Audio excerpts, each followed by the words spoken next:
Hey, can I ask you a question? If someone were to ask you how you're doing, what is the very first thing that comes to your mind? Is it your prodigal? If someone was to call to check on you, do you immediately begin talking about your prodigal? What if you met a friend for lunch? Do the conversation eventually drifts back to your prodigal? Can I ask another question? When was the last time you had a conversation with someone where your prodigal never came up at all? Can you even remember?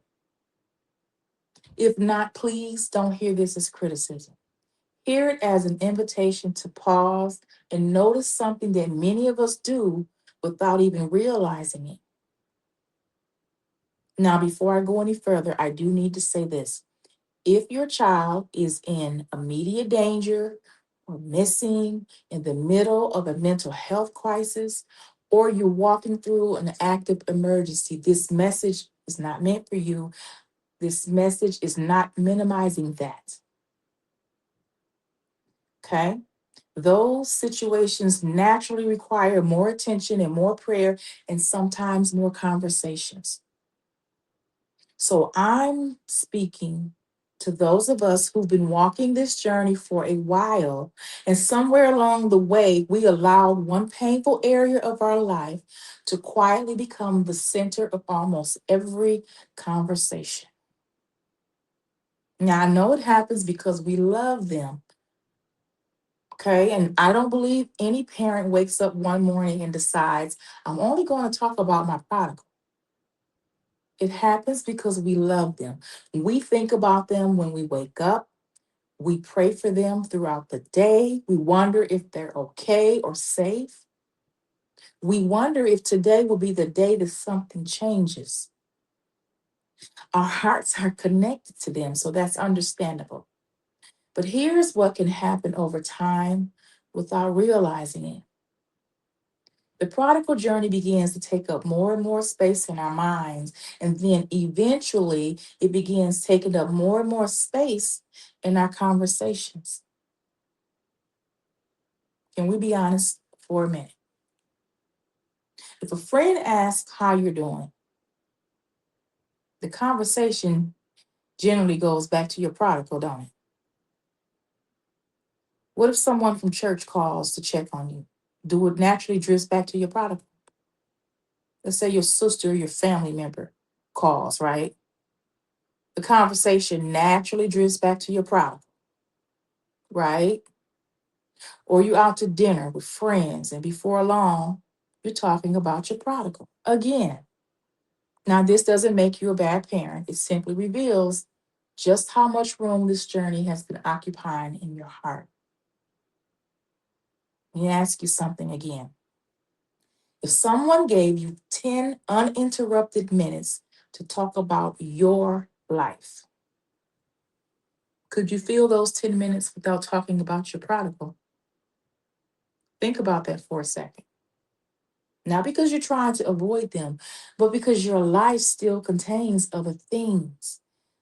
And if your answer is no, don't feel condemned, simply notice it. Awareness is often the first step towards healing. Can I share something personal?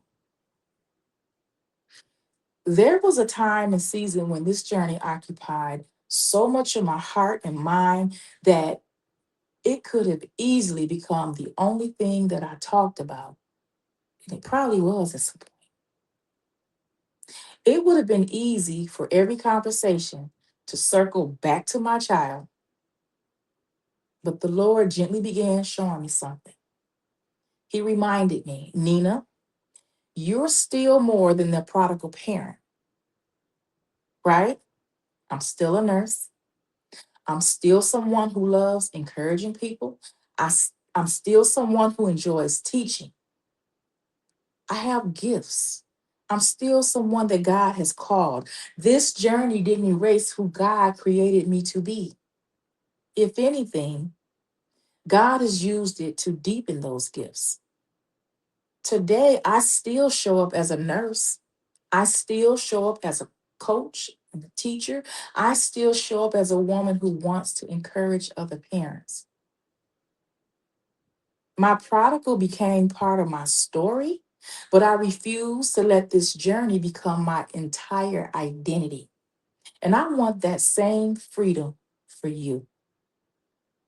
Now, I know this message may be challenging because I understand what it feels like to have your child on your mind all day. I'm not speaking to you from the outside looking in. I'm speaking as someone who's had to learn these lessons myself.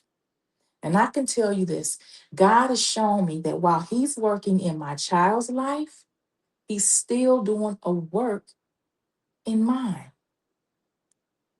And I've learned not to interrupt God's work in me because I'm so focused on, His work in my child.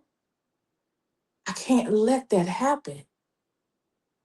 God can work on my child and still work on me. So don't miss what God is still doing. Your life didn't stop because your child wandered. God is still teaching you. He's still growing you and healing you. He's still opening doors for you. He's giving you opportunities to love people. He's giving you purpose. He's still writing your story. Sometimes we're so focused on the chapter God is writing in our child's life that we forget He's still writing beautiful chapters in ours. I want you to give yourself permission today. Permission to laugh again. Permission to enjoy dinner with friends. Permission to celebrate your birthday. Go on vacation. Enjoy your grandchildren, or if you have other children beside your prodigal. Permission to pursue your goals, to finish that degree, to start that business.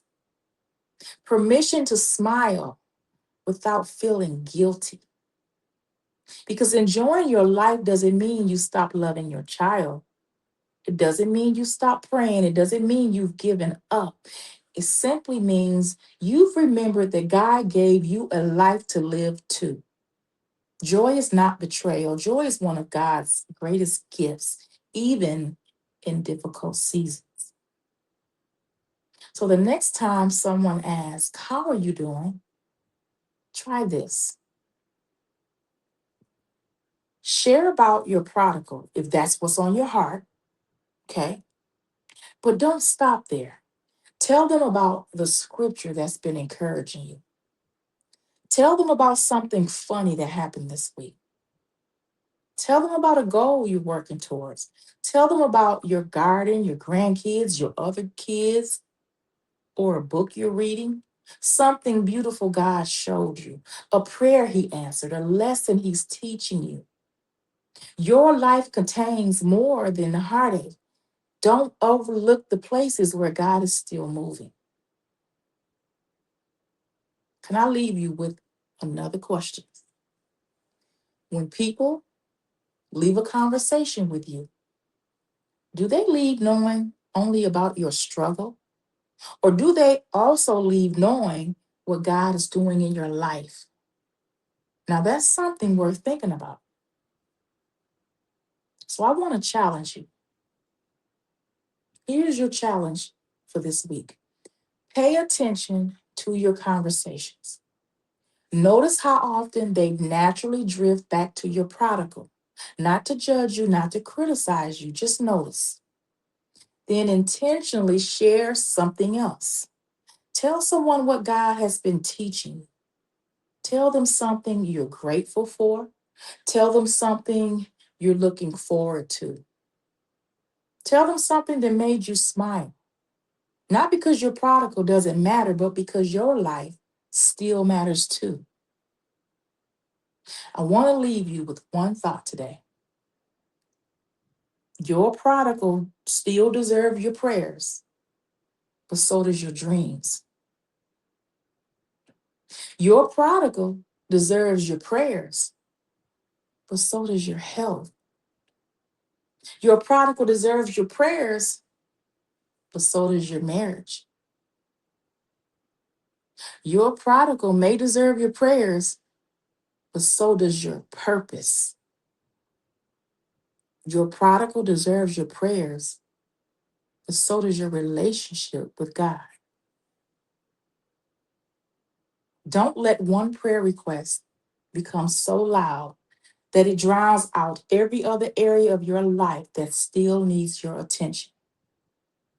So the next time someone asks how you're doing, don't feel guilty if your answer includes more than your prodigal, because your prodigal may be part of your story, but they are not your whole story.